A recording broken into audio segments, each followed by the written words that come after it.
Good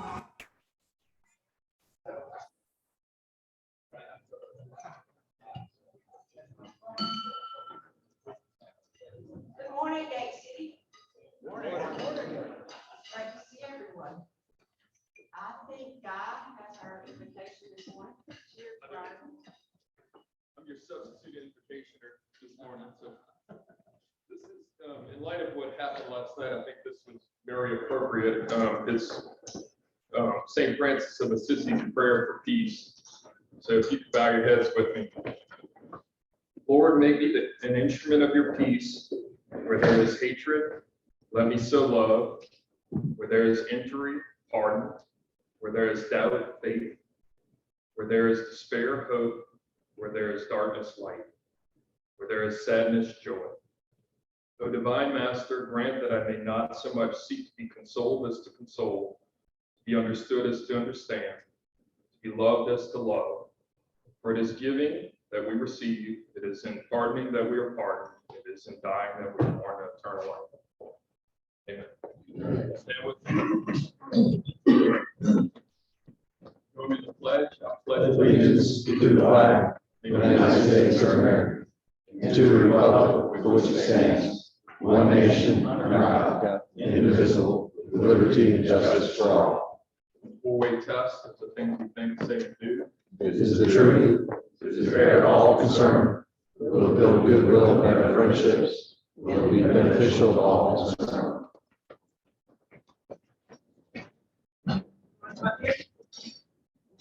We have our starting numbers.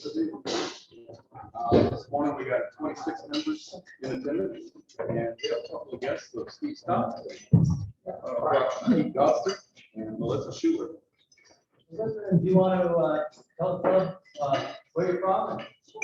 I actually just recently moved here from New York. I was a special education teacher for 15 years in New York. Right now, I'm an operations manager of a friend's insurance agency. And I'm just kind of looking to get into back to education and to add in the sixth grade. We're trying to start fresh and moving into a new stage. Welcome to the site. So I'm Keith Dodson, UWise LLC, not just WISE, UWise, focused on cloud implementation and cybersecurity. Welcome, thank you. We have a few members here today I haven't seen in a while. Jim Kennedy and Buster's in the house. Glad to have you back. It's good to be back.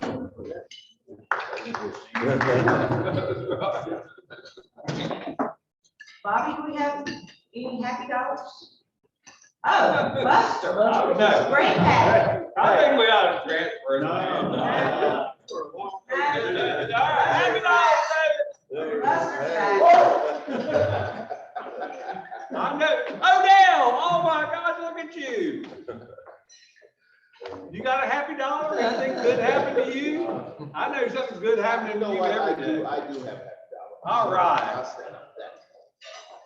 One thing's about 2 days ago, I got a call. I had a sister who had been on the transplant list for lungs at Duke University Hospital. So we got a call 2 days ago and rushed down there, and let me say it the right way. Because someone was caring enough to be an organ donor and they accidentally died, my sister was able and blessed enough to be the recipient of 2 healthy lungs.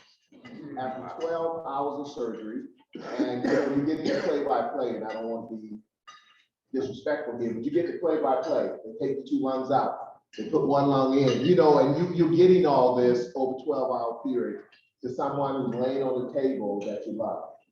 And then later on, everything is fine, and you get the call last night that 4 o'clock in the morning, they got her up and walking and sitting up in the chair.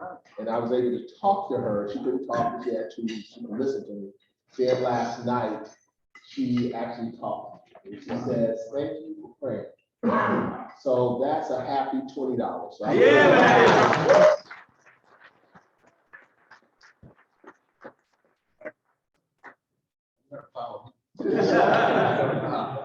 Stick on the board meeting stuff. 2 years ago, my wife donated one of the kidneys to Cindy Mandela, who's in town.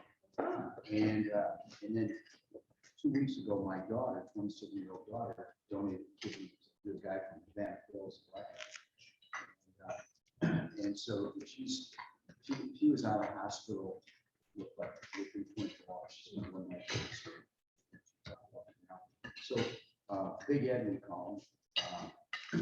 He now has a female partner. So we're buying all kinds of cool stuff. My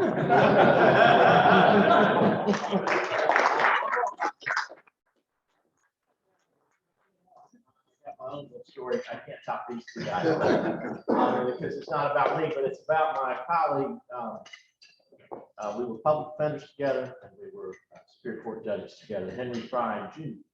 Our good friend Henry Fry Sr. and Shirley have been in the news as they usually are. Our role models for life continue, but Henry Jr. has been a real leader in this community as well. For most of the last 10 years, Henry Jr. has had some significant health complications from diabetes and kidney issues, and was actually going through dialysis for a couple of years, and was in a position where he needed a transplant. And so they did a nationwide transplant, and it was not a natural, common sort of fit for the blood type and organ tissue type. And after a nationwide search, and this is just over 2 years ago, turns out the donor that was found was his wife, Angela. Wow. And so they did side-by-side surgery just over 2 years ago, and now Henry has one healthy kidney to live with it, as does Angela. So it's a story that they can live with every day and be a model for others.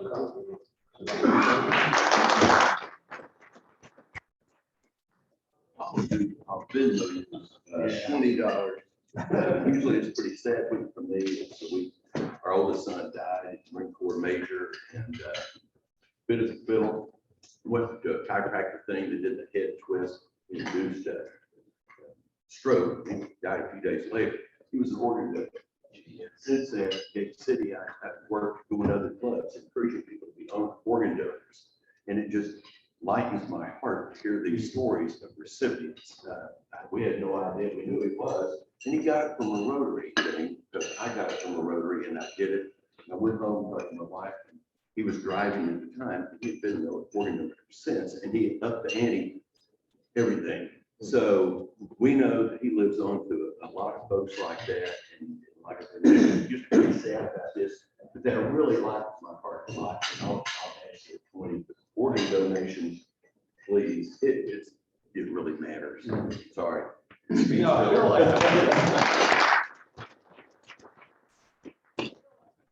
Money for all this, but I'm going to. I don't feel anything. I got 5 minutes. All right. Just a couple things. One, absolutely, the secretary of this club for I don't know how long. It warms my heart to see so many people here again, and it's really great to see all of you. The other thing, I just out of the blue, as you might know, Peter's family, they're Ukrainian, and his parents were actually war refugees. They had been in permanent internment camps, came over to the United States, and thus we got beat. Anyway, I reached out yesterday to a club in Kyiv via their Rotary Facebook page, and I'm waiting to hear back. Of course, I'm sure that they're not waiting to hear from me. So, but anyway, it'll be interesting to see if we get any feedback. And I just wish them our best from our club. That's it.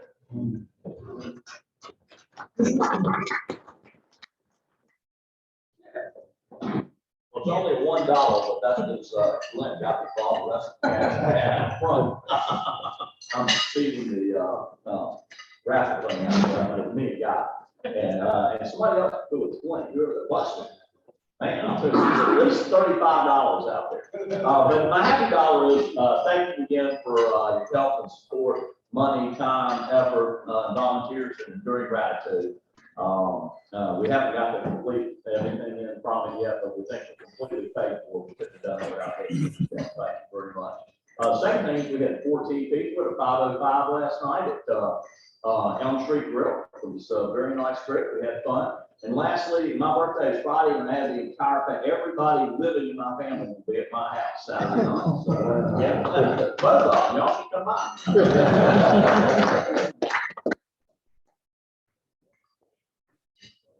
Well, Grant Pappy, he said, you're not gonna believe this.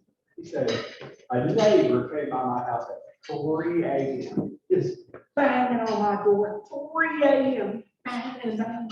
He said, fortunately, I was already up playing the bagpipes.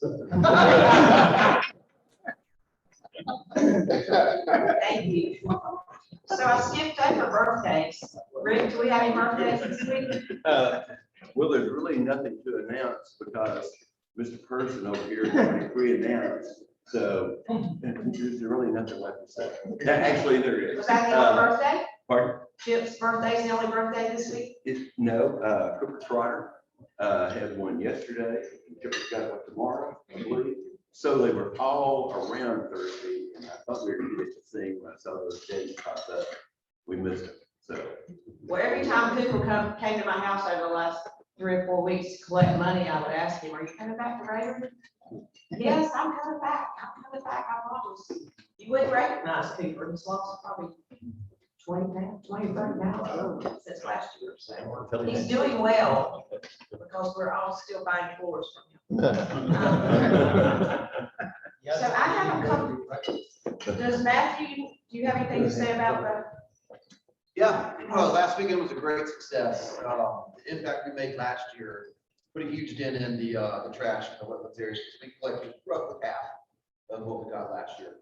So it was a great turnout. We had Gate City was there, the North Carolina Wildlife Habitat Foundation was there. Their Futures Generation Club was there, and our Interact Club was there. So I think collectively, I didn't count, but I would guess there's about 30 people there. 2 hours, we whipped out a bunch of trash. It was a great time. So thank you, everybody, who came out. Thank you. Any other announcements? Steve, fundraiser?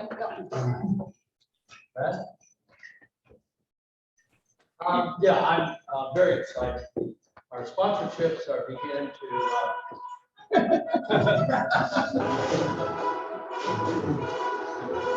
tumble in. Thank you, Brad. You worked on this.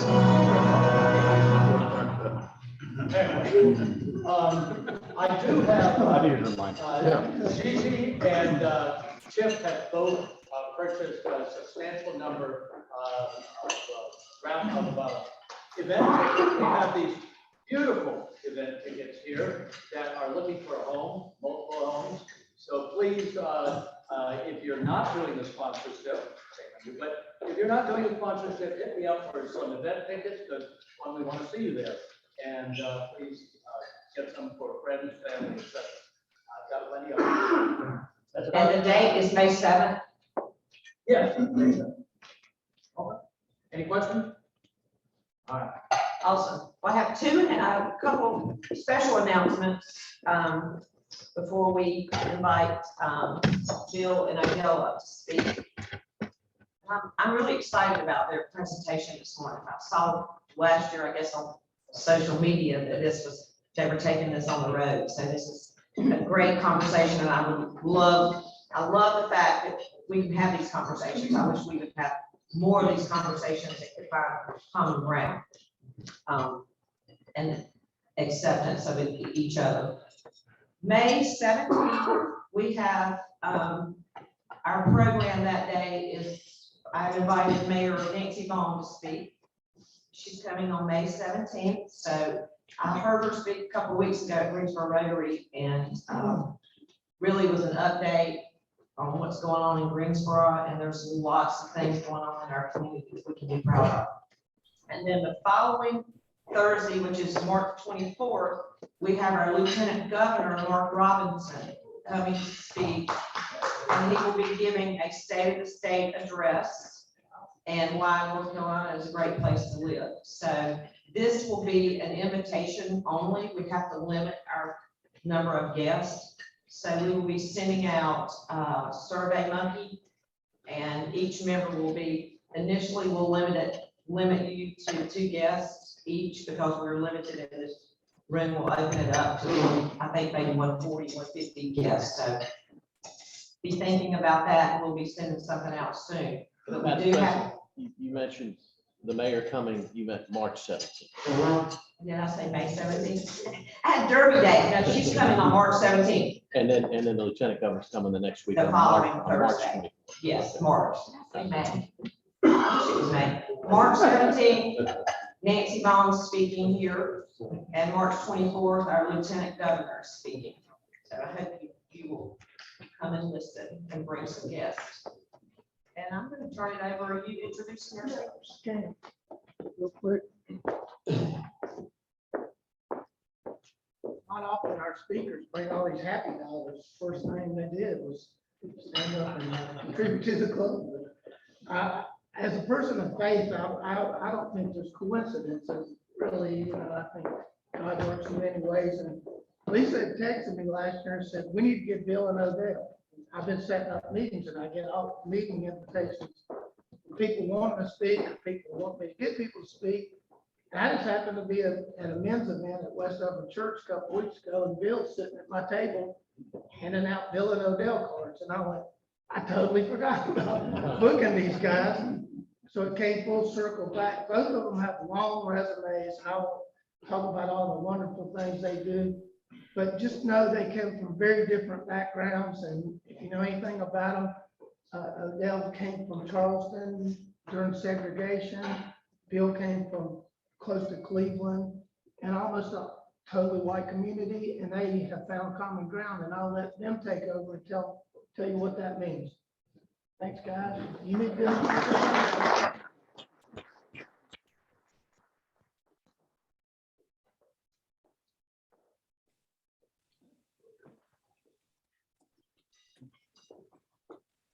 Good morning, everybody. Would you play the opening? We're going to play the beginning of every one of our podcasts.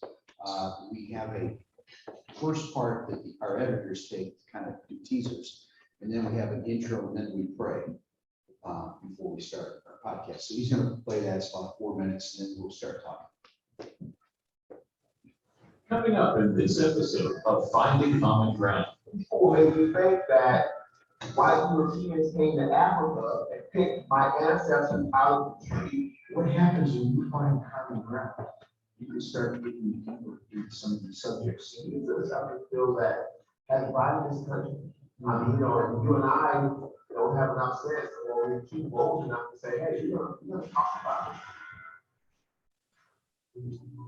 There are two sides to every coin. How do we deal with racial issues when they affect relationships? Finding common ground and all those issues that we come against. There's black and there's white. And I think as Christians, we have to learn how to get together. We're not And have I've met more interesting people just by God just bringing in Republicans and Democrats. But a lot of times, when it comes to race, when it comes to culture, when it comes to perception, even as Christians, we don't always understand. We look at it through our lenses. There's Bill. I grew up in a suburb of Cleveland called Warren. It's black people involved. There was not one. Not one black person. Not one. Come on, man, you got to have one. I told you, black person. I told you. And there's Odell. I grew up in Charleston, South Carolina, public housing, single mom, divorced single mom with 4 kids. And I came up through segregation and all that kind of stuff. If a black person drove through town, the police would stop and escort them out. Bill and Odell are finding common ground. A part of what we have to do is listen to. Okay, we're gonna talk a little bit before I do.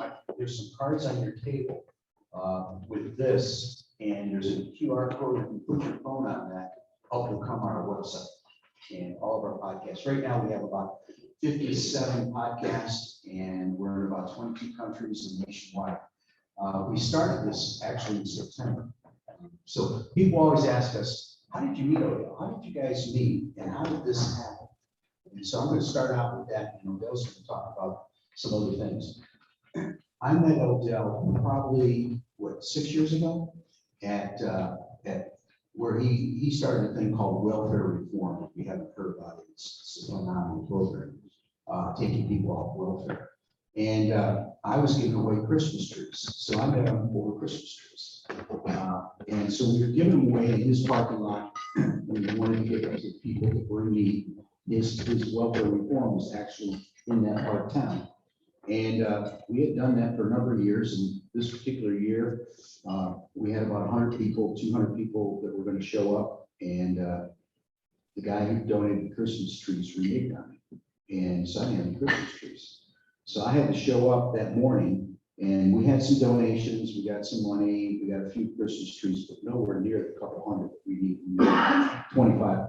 So I'm running up and down the line. It was a cold, rainy day, explaining to people, I'm sorry, we don't have any Christmas trees, we can give you some money to get some if you want. That ran out pretty quick.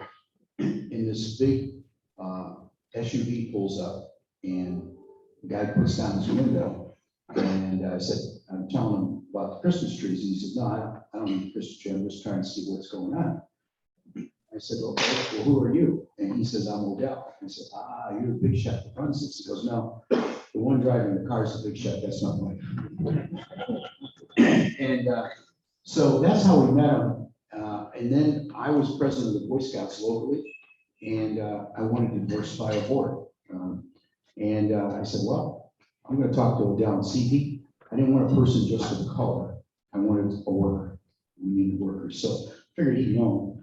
And he said, so we met at Lucky 32, and I had myself and one of the professional scouters that was black, that was a parishioner of his. And we're sitting there, and the first thing Odell says, do you have an agenda for this meeting?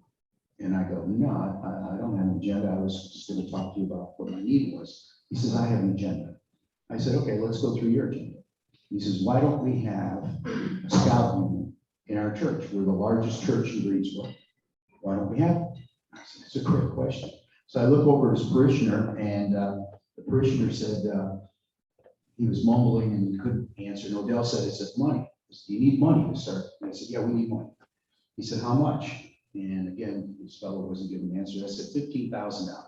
And Odell goes, you got it. Okay, next issue. Why don't we have a unit if we get the money? And the guy, him and Hod, and Odell looks over at him and he goes, Bill, excuse me, we're going black here. We don't, you tell me I can't find a black leader to run Boy Scout unit? And he said, yeah. He says, I'll take care of that. He found a 1-star general. And then to kick it off, what he did in his church was he brought a kid out in a Boy Scout uniform, told his whole parishioner at church Sunday, this is our part of our youth program, $360 a year to sponsor a scout. It's option one. Option two is the next kid coming out. He came out in an orange jumpsuit, prison jumpsuit. He said, this one will cost you $36,000 a year. Which one do you want? Since then, we've traveled together, our wives. We went out to Paris to Normandy riverboat cruise, our 25th anniversary, he retired vows. We've been to Israel, we've been on a civil rights trip, and we're planning, the wives that planned a trip for Odell and I. And we're going going to fly to Paris, London, then we're going to channel over to Paris and fly back in September. So we become good friends, family friends. And then, he kept telling me as we got to know each other, he says, we need to write a book. Your stories and my stories. And he's written a number of books. I haven't. I said, but Odell, I'm busy. So he did a podcast with a local pastor, and he said, Bill, this is what I want to do with you. Do you know anybody that can help us? So we got a hold of a guy who owns Truth Talk Network, Stu Epperson, probably heard of him. Good speaker if you want to get it. So we went over to the studio, and he says, yeah, I'll give you guys a slot, put you on the radio, 2 o'clock on Saturday afternoon, in just to try it. So we did it, and we did about 5 or 6 shows, and Odell went to a podcast convention, and he got put into the right people, and this was in September, and they signed us up for a worldwide contract to take our podcast all over the world. So we do the podcast with a podcast studio now in our house, and my daughter moved out, I put it in there so she can't come back. And sound familiar? And but So we have a podcast studio, and we get people calling us to be on the show. And we then download it, send it to Atlanta, they edit it, and give it a try. We're out every Tuesday and every Friday, two a week.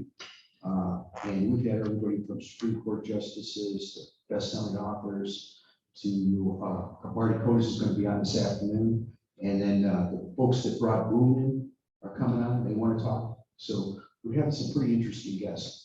Odell, your turn. Again, thank you all for having me. My greatest accomplishment in life is getting Bill Goebel to go to Israel on the interfaith trip. I think that was my fourth one, and I got him to go. It was important to me for my friend to see diversity in a whole nother way. When you go to Israel with the Jewish Federation, which is excellent on the interfaith trip, you just get to see a whole nother perspective. Because a lot of times when you know what you know, but you don't understand, and that's why biases, prejudices, and stereotypes come in.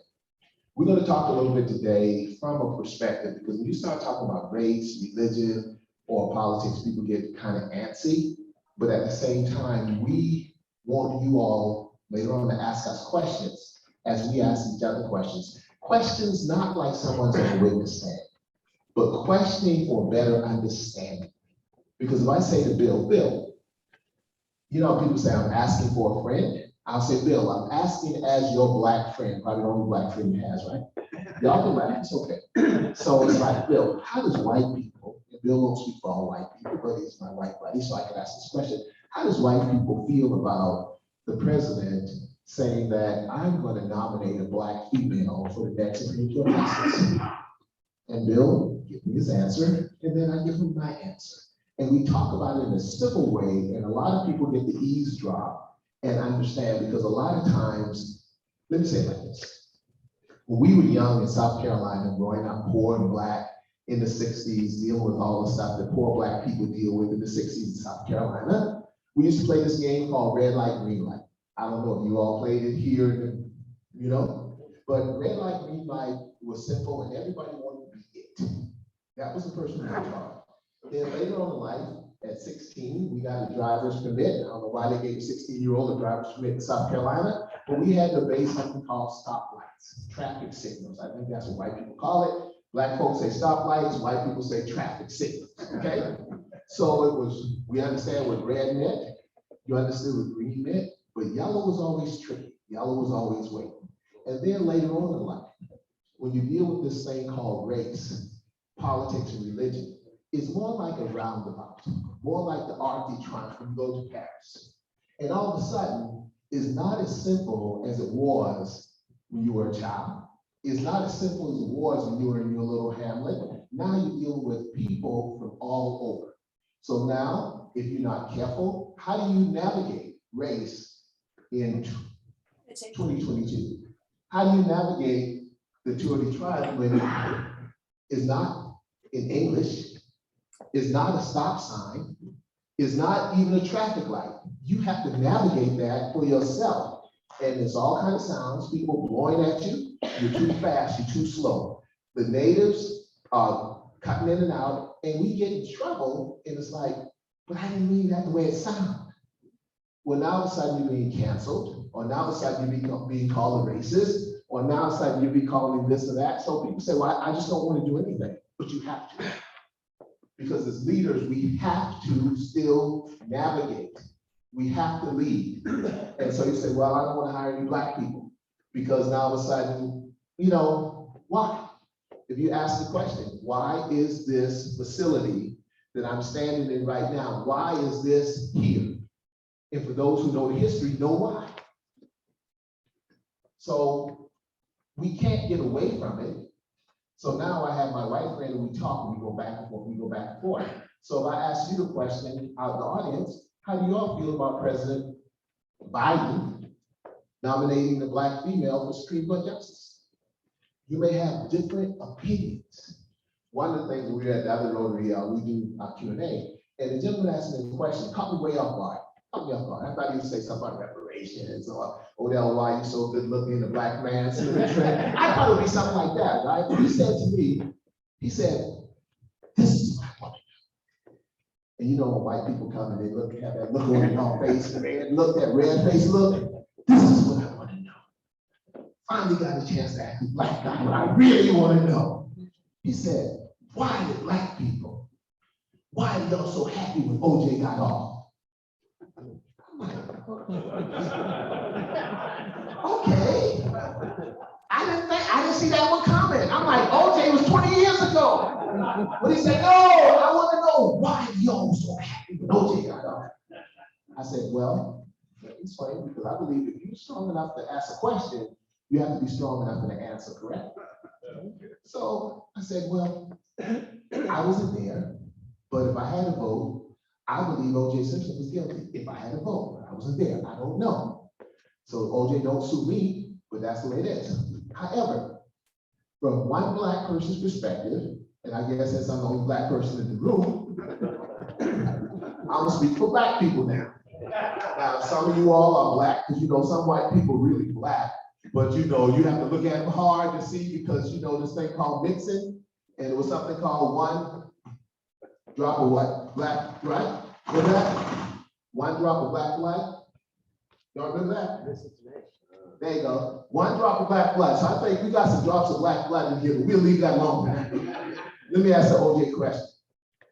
I said, what black people were happy about is that OJ was able to use a system that rich white people built in America called the criminal justice system.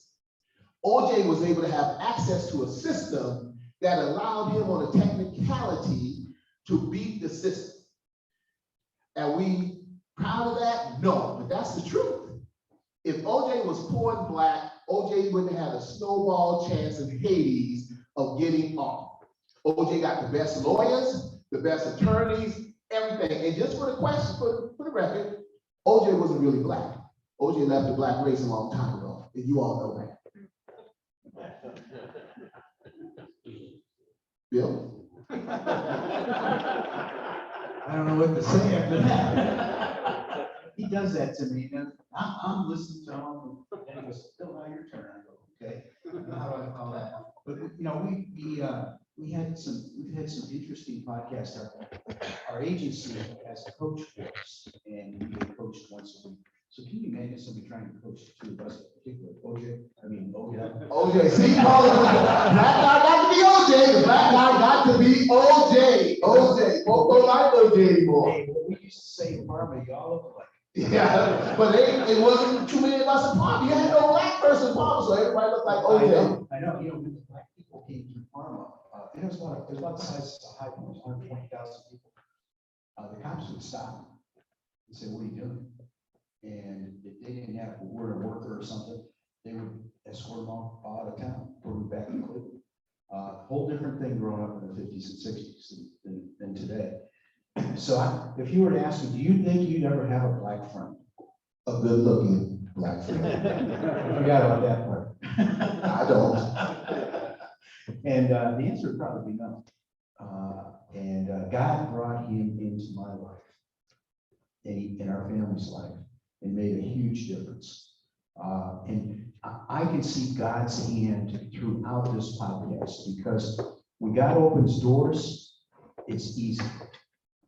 It makes it where you're supposed to be, what you're supposed to be doing. And that's what I feel God put us together. I think God put this podcast together, and it's become successful because of it. And we are going to go around the country spreading this story. So that you all know that we're not that godly, because many people know that we are more spiritual than Christian. We've had Rabbi Ben Gideon on. Excellent. He's on twice. I think we've had Rabbi Andy on. We've had Rabbi Libby on. I haven't had my friend Rabbi Gottman on, because I love Rabbi Gottman, but Rabbi Gottman's going to take up all the air in the room. You know, all the air in the room. That's my friend. You talked about God and Bill. Let me ask you something. Bill, we talk about slavery, you know, people, especially white folk. White folk and black folk get upset and just get tight. I mean, they get tight when you start talking about slavery, right? It's like, oh, no, I didn't know no slaves, and I don't know what you want me, why y'all keep talking about that? Well, that's a whole other subject. We ain't ready for that yet, but let's say this. Bill, I'm gonna put a couple things in your hand. Can you explain to the audience what I put in your hand? This is some cotton. Looks like it was dried up cotton. Dried up cotton. What does it feel like? What does cotton feel like? Well, the cotton feels good with all these barbs and stuff. You know, my ancestors picked that. Really? And if my ancestors didn't pick 100 pounds a day or something like that, or production, then they would get whipped or punished. 100 pounds, this is like an ounce. Can I hold that? Cotton's not black, but black hands pick cotton. Bill, let me put something else in your hand. Oh, it's giving me money, I like that. What did I give you, Bill? Oh, you've given me Confederate money. Confederate money. How can I give you Confederate money when it wasn't such thing as a Confederacy? Yeah, there's a lot of Confederate money. Okay, so what does the money look like? Well, it's got pictures of people picking cotton. Always people picking cotton. White people picking cotton, or black people. And the only white people on here are the sophisticated looking ones. The sophisticated looking ones, and the poor, broke down people are black folk. Yeah. Okay, so why would someone put an image on their currency? Think about it. Think about it. Why would someone put an image on their currency to reinforce what one believes? Bill, I have this last little thing. Hold on a minute. Let me explain to the good people here what I gave you. In Charleston, South Carolina, they had a thing called a slave system. And within a slave system, you had something called a slave badge. Let me explain. It's almost like a dog tag, or nowadays it'd be like when you take a chip and put it inside of a dog. So a lot of times when we hear about slavery, we think about going with the wind. We think about Red Butler, who's according from Charleston, always the rascal from Charleston. Or we had, what was the young lady's name? Scarlett O'Hara. Oh, Scarlett O'Hara. Oh, we love Scarlett, right? And think, there you go. And think about the black characters on that show, on that movie. They didn't do us a lot of justice. But again, when someone else is writing the narrative, that's the way the narrative is written. So it was something called a system where we could hire people out. For today, and today only Bill's gonna be my slave. Okay, I'm the slave master. Fair enough? Because the person who writes the narrative gets to write the what? The narrative. So let's say Bill was excellent at making that chandelier. So you came over to my mansion and you saw a chandelier. You're like, Odell, I want you to do the chandelier. I think someone mentioned earlier that you all had a gentleman who does floors or something like that. Right. So Bill did it. So why should I have Bill picking cotton when Bill can do that for you and I can make money? So I said, hey, Bill, go over to Start My Country Club and do a chandelier. And then me and Bill will make a deal. Bill, I'm gonna let you go on your own. You're not free now. Understand? You still owned by the good looking black guy. You ain't free now, so don't get freedom in your head. Y'all can laugh. Y'all look so tight. Is it that tense? Does it make you that tense? Even among friends? I know it does. That's why we want you to be comfortably uncomfortable. Just like the gentleman with the Cowboys sweatshirt on. He's comfortably uncomfortable because we know what happened to the Cowboys. But again, wait till next year. Wait till next year. Wait till next year. Wait till, it's always Cowboy fans. My son won. Wait till next year. So Bill goes out and I said, Bill, I need $1,000 at the end of the month. So Bill goes out and do chandeliers. Everybody knows. Say Bill makes $1,500. All I want is $1,000. Bill gets to keep $500. And I keep telling Bill, if you earn X amount of money, I'm going to give you your freedom. I'm going to let you buy your freedom. So Bill, what do you have in your hand? Well, this is a piece of tin with a hole in it at the top. And it says 1847. And then there's a number, it says servant. And it says 1605. Right. So the badge number. So that was a badge of actual slave. And if you look it up, you see Charleston had a whole system. Charleston had such a way of making money off of kidnapped Africans who came across the Atlantic. That was part of this triangle slave trade.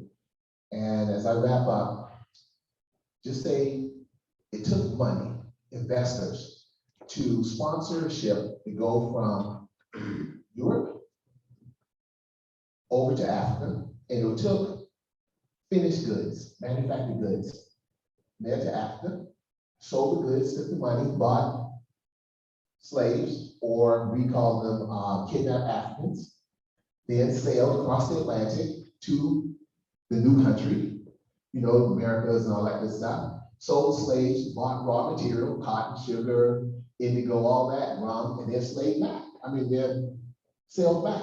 That was going on for centuries, you all. So my ancestors were in the belly of a ship, seen as cargo, where maybe Bill's ancestors may have been part of financing it, insuring it, just like you would insure anything. And my female ancestors were looked at as breeders. It's like you have a dog and you have a litter. So you can breed and have 20 kids. Heaven forbid what that does to a female's body, mentally, physically, emotionally. It wasn't no thing as post-traumatic or anything like that.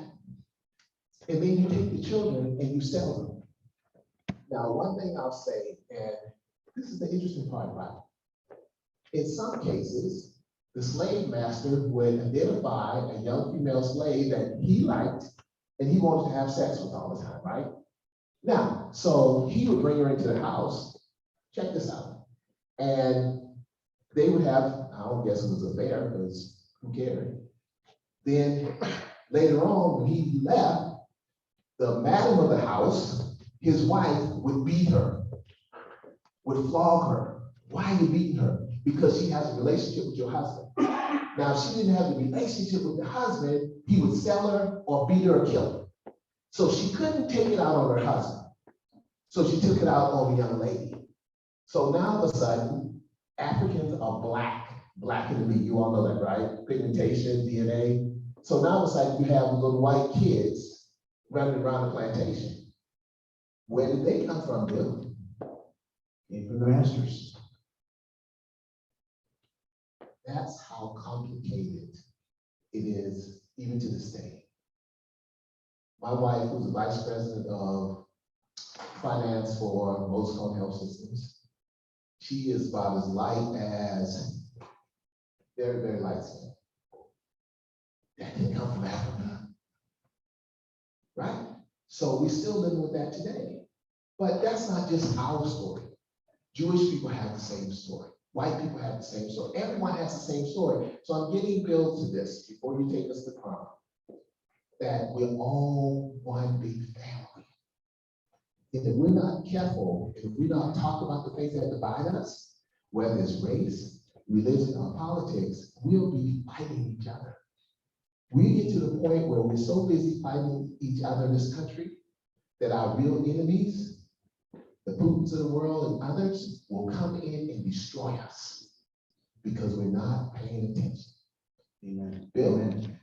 Two things, and then we're going to take questions. One is, we talked earlier about donors. Orphans don't care what they're doing. They just want to work and save something.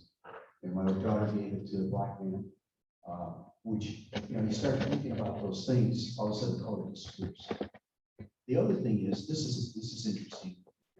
His family lived on a plantation in Abbeville, South Carolina. Anybody ever heard of Abbeville? It's a little town. We started digging in. My wife's family owned a plantation in Abbeville and a general store. Her relatives might have owed his relatives. Not old, owned. Owned. Yes. Which is kind of unbelievable how we can get together and start talking about this. And so he went down to Abbeville last week, right, to your cemetery? I went to Abbeville last week to do the dedication of the cemetery. I'm writing, you know, Bill said I'm author, published author, and I'm writing another book now to my grandson. It's Come Walk With Me. It's my grandson, teaching him from my perspective, because I don't know if I'll be alive when he comes of age. So I said, okay, let me write him a love letter in the form of a book, tell him about who he is, his family, where he's from, and all the struggles we had. But at the same time, he's doing well now. I also wanted to say, I'm writing this book, but it'd be okay if white folks eavesdrop. You know, just eavesdrop to understand, because a lot of times you will not understand what you don't understand. Abbeville, South Carolina, where I went, proud to sell two things. Abbeville to this day says it's the birthplace and the deathbed of the Confederacy. And it's proud and everything else. You know, we finally, don't know how you all feel about this, but we really don't care. But we finally got the statue of John C. Calhoun taken down from Charleston, South Carolina, and we want to get it in the museum. Well, Abbeville says, no. Before you offer the museum, let us have an Abbeville so we can put John C. Calhoun back on a prominent place, because John C. Calhoun is originally from Abbeville. Bill, we've talked a lot. Yeah, we probably made people uncomfortable, constantly uncomfortable, except for my good friend with the Cowboys sweatshirt on, because he was uncomfortable coming in.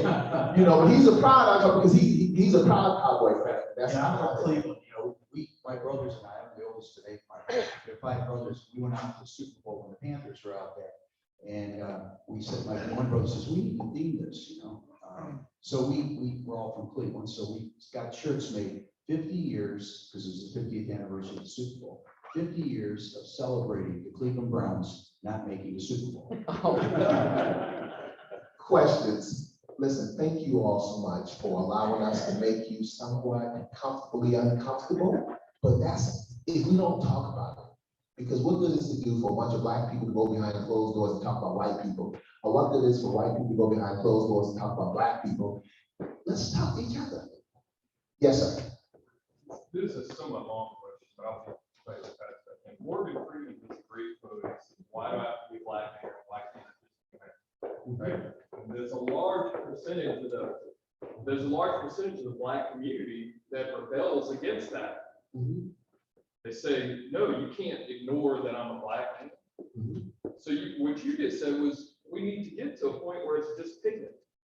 I think we need to, I'm sorry. I'm not defined by the pigment of my skin. I'm a man, I'm a whatever. I'm a dentist, I'm a podcaster. So why do so many people resist that from both sides? Is my question. I to answer the question from my perspective, I think that America's original sin is slavery. And I think that we spent so much time in building infrastructure based on one's race and the color of one's skin, even down to what I stated earlier about one drop of Black blood in you make you Black, and because you're Black, there's certain things that you get in America versus otherwise. As a Black man who is, I'm not rich, but I'm not wealthy, but I'm doing okay. Well, I'm very conscious of driving my wife's Mercedes to my mother's in South Carolina late at night, because I'll get pulled over and say, why are you in that nice car? Now, little small towns in South Carolina, 1 in the morning, not that I'm afraid, but I understand. And that's why being Black is so, it doesn't leave you. It's not, nobody don't miss that I'm the only good looking Black man in the room. So that's kind of how it is. Yes. Actually, it's 6% North African. You're 6% African. Yeah. But see, you can pass. And I Well, can't. it was still, Gotcha. 70 years ago, so you're right, that's 70 years ago, they were called WAP N-words. Yeah. Right, to their face. And the Italians worked with Black men, and they worked on farms, and they did all this stuff, but we could get by with looking white. And we call it passing. Right. Yeah. So the point was, until everybody ignores it, and I mean both sides, it's going to keep carrying on. It's going to perpetuate more anger, more violence, more. So what does it take, right? I mean, this is a start, but what's it going to take? I think it takes our next generations. I think it takes the whole idea of Bill Goebel going to Israel with a rabbi who says, I don't believe in your Jesus. However, I respect your opinion to believe in your Jesus. I think it takes less of what we saw on January 6th. That's part of talking about it. Yes, sir. I was going to say that. I think it's a generational issue that when I talked to my son about this, very uncomfortable discussion. He said, don't worry, Dad, we'll get there. It won't be, because we grew up in a different era where, my father was an extremely religious man that went to a segregated church. I said to him, as an outsider, how would you look at a person and you maybe sit at the top part of the church? Yeah. You're a Christian, I just rationalized it. And he can't explain it. He said, I like them. There was no racism in the church, good Christian people, help them over the foot. It was just a generation, but that's just what happened. Now, he was part of desegregated, he was the superintendent of education of Virginia, he segregated school. So good Christian man. But my son in that generation, I think, will be part of the direction. I think this is a church. I don't know if we'll ever get to the end of this race. We told you so. I'm going to believe it is sort of the next. Yeah, I think so, because one thing about it, white people and Jewish people were the difference in the civil rights movement. Black folks couldn't have done it by themselves. White people and Jewish people were the difference in the Black Lives Matters movement. Black people couldn't do it by themselves. When white people got concerned and said, no, this is not right. That's the difference, in my opinion. That's the difference. So how do you find common ground? Yes. We asked that question, the last question of the podcast. And it's amazing the range, but one thing is a consistent need. Find someone that's different to you. Could be Jewish, could be Black, could be whatever, handicapped. Somebody that's different. And have lunch with them. Have lunch with them. And in our case, I'll tell you how I became good friends with the rabbi. When we were in Israel, I thought he was stiff when I first met him. We did some early seminars about Israel and what we were going to do. And he did it, and I thought, man, this guy is stiff. He's not going to be fun. He's a young guy, and he's Orthodox, not ultra Orthodox, but Orthodox. So he's kosher, does Shabbat. So we're in Israel, sitting down with him at breakfast, and so I started talking to him. Joshua McGinty, by the way, they haven't met him. So he's a good guy. And I said, do you like bourbon? He goes, I love bourbon. I said, do you smoke cigars? He goes, I love cigars. So we had that just by asking those two questions. So we found some bourbon and we found some cigars when we were in Israel. We snuck away and had that, and we started bonding. So now every Friday at that date at 4:30, you're all invited. We have bourbon and cigars before Shabbat. And we sit there and we call it smoking Jews and one Gentile. Guess who's the one? And we have the best time. The salmon show up, the Milstein show up, and now they're inviting us over to their house for Passover and for Shabbat. I went to the service. We got him on podcast, and we asked him a question about what he learned on Grandma's porch. We always ask that because we all learn something. And that's kind of the prejudice. He shocked us. He said, I learned on my grandma's porch to be afraid of Jesus. He's terrified of Jesus. And I was like, whoa, that just came out of nowhere. We didn't probe why. Okay. We're going to do that another time. But that, those are the kind of things that bubble up in our podcast. And the thing about it is okay.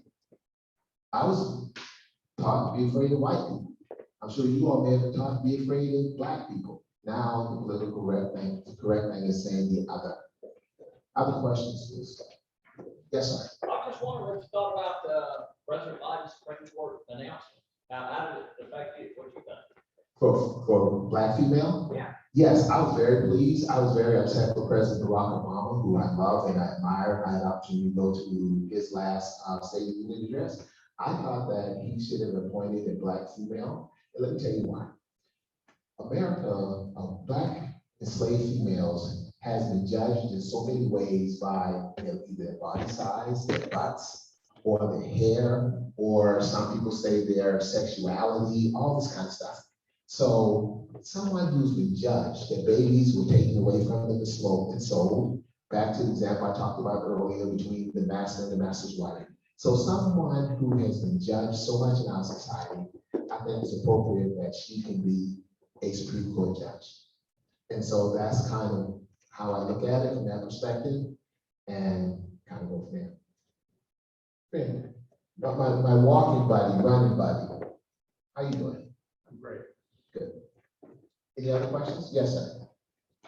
I'm gonna, I guess, make a comment. So where I went to high school, we had folks from inner city Hartford come to our school, attend our school. Yes, sir. So, you know, I had friends that were on the wrestling team with me who were Black. And when I served in the Army, my job was to be fair.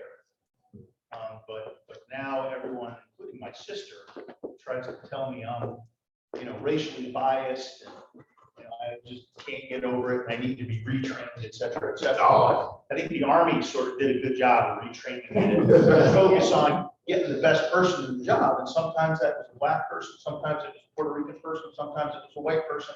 It was my job to sort that out, and I took that seriously. Right. Today, it doesn't seem like we're always that oriented on that, and I want to caveat that statement because, you know, some would say it's just to say that is discriminatory. I think it is important that we pay attention to the statistics. Right. Because statistics do tell tremendous things. And when I got out of the Army and I went back to Connecticut, I was kind of scandalized that we had Hartford, the fourth poorest city in the country, and Bridgeport, New Haven, I'm sorry, the number one poorest city in the country. In the state at the time, Connecticut, the highest per capita state in the country. How is that possible? And my sense wasn't necessarily about education, although we talk about that. It's about opportunity. So, you know, it is important we reach out, we do a sampling, we get a Supreme Court justice who's black, maybe that helps. And qualifying. And Right. qualified. That's We qualify. And the fact of the matter is, we got qualified people out there. You just need to make sure you're looking at it. Right, exactly. You're absolutely right. As we close, because I see you saying, okay, well, they'll wrap it up. You know, Baptist preachers, you all talk a lot.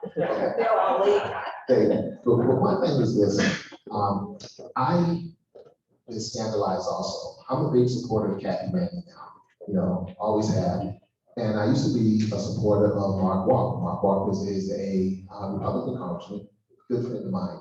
And I endorsed him. I'm a Democrat and I'm black and good looking. So I endorsed him. And you wouldn't believe all the media who said, oh, wait a minute. Here you are sitting there, 7,000 member church, $8 million budget. You know your endorsement probably made the difference in him winning and not the first time. And I'm like, of course, that's why I endorsed him. We had a black mayor running against, a black candidate running against Mayor Bond. And I endorsed Mayor Bond. Nothing against the black woman. I thought Mayor Bond was more qualified. Kathy Manning running against black individuals in what I call District 6 was a black district. So I'm endorsing her now. I think that when one has an opinion, we should not let people bully us or browbeat us away from our opinion, because no one knows what's in your heart or what's in my heart. So that's all I would say to that, because sometimes taking an opinion gets shot. You get shot, arrows and everything else. Many people would say, what's wrong with Odell? Get him back in line. You know, what's he doing? Somebody need to get him back in line, because my thing is I refuse to allow somebody to tell me how to think and how to vote. I'm an independent thinker. And if that was the case, then people say, why would you do this?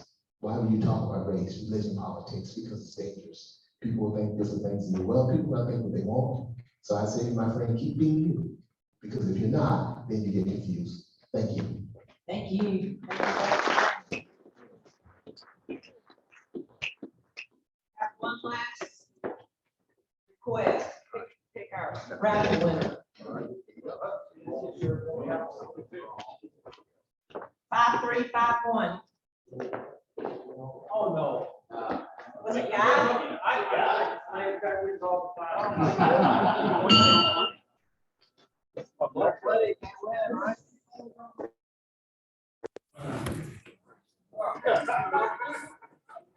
don't know. So I got left.